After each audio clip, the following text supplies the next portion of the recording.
Si Senator Grace Poe ay isang mahalagang tao sa politika ng Pilipinas, ngunit hindi naging madali ang kanyang paglalakbay.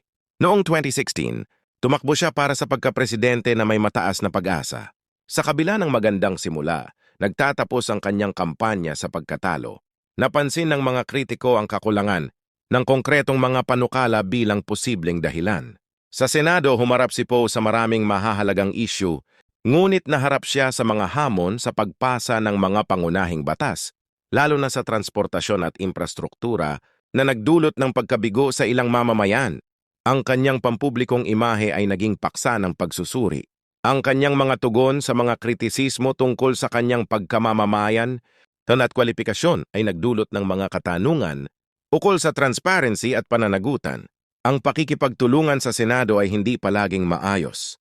Ang mga pagtatalo sa mga kasamahan ay minsang nakapagpigil sa pag-unlad sa mga mahahalagang isyu.